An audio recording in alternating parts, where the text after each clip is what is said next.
Thank you, Allison, for your wonderful report on Concern for Community. At this time, I would ask those who have written out any questions that they may have to please hold your cards up, and we will have staff members come along and collect those questions.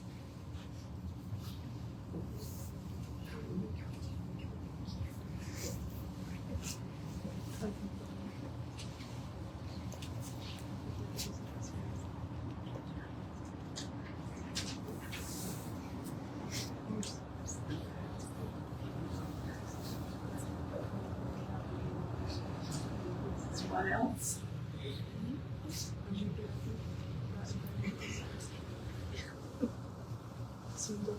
Thank you so much. Before I start with my remarks, I just want to thank you, Sydney, for your first annual meeting report. We are so thrilled to have you on board, and we look forward to working with you closely with your vast experience of skills, talents that you bring. And we're just excited about the future at Connexus, and we're excited that you'll be leading the charge. So thank you for joining us. What a remarkable year 2023 has been. There is much to celebrate, and that's why we chose that topic. Jan Hall reported on our strong financial performance, including no general rate increase for 2024. As an electric cooperative, we know that you expect our service to be affordable. You also expect electric service to always be there. With great appreciation for all Connexus team members, we are pleased to report the best year ever for Connexus Energy's electric system service reliability. For 2023, Connexus continues to rank in the top 5% in the nation on reliability. Let's give those folks a round of applause and appreciation.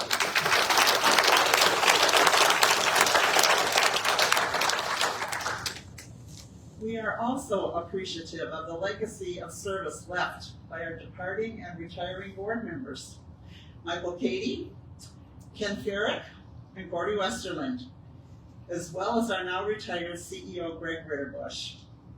Our community is better for your service and leadership, so thank you so much.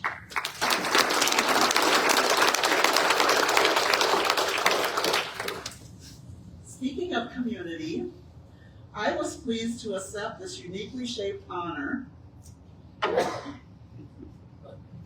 It is uniquely shaped.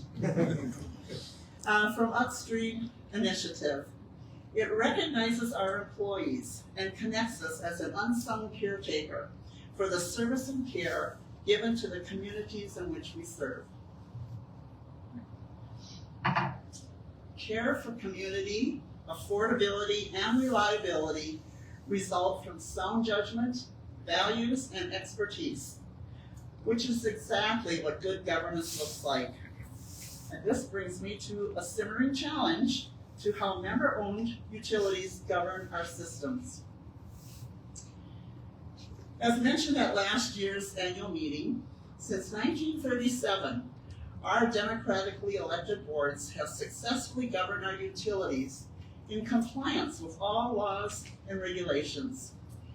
Members who own Connexus enjoy affordable rates and exceptional reliability. Our membership has accomplished this with local board governance. We act in service to members with transparency and communication because it's the right thing to do, not because of state oversight or threats of state intervention. We went to the Capitol earlier this year with a simple message. Come, visit us, get to know us, get to know a co-op. We advise caution to avoid mandates, which change local governance and stifles the energy of innovation. After all, it was innovation and good governance that led us to pursue new power supply and transmission contracts, providing the remarkable benefits that Jan Paul and Sydney mentioned earlier, while also putting us in a good position for the long term. Connexus members voted unanimously unanimously in 1937 to form our electric cooperative. At the time, President Franklin Delano Roosevelt formed the Rural Utility Service. They were offering to local farmers a hand up to compete with the investor-owned utilities that refused to serve rural areas. Hard-working rural people wanted a fair shot at competing for economic development, along with the comforts and the convenience that electric service could provide.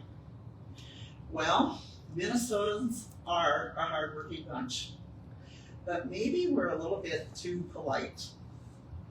Minnesota has become the nation's most generous payer state, meaning we pay $6.88 in federal taxes for every $1 of federal resources invested in Minnesota. Both North Dakota and Iowa are closer to $1 paid and $1 returned. We can all sit and complain about paying too much in the first place, but at Connexus, we are going to bring those dollars back to invest in our hardworking central Minnesota communities.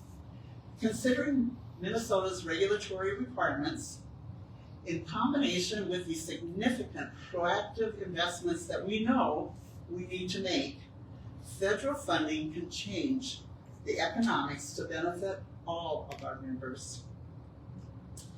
Leveraging our record of operational excellence and newly gained flexibility, we are pursuing those funds with maximum ambition.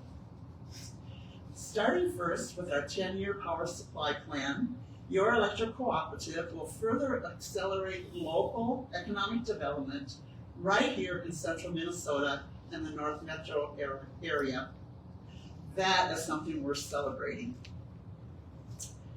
Now, I'm not just proud to serve as chair of Connexus Energy's board of directors.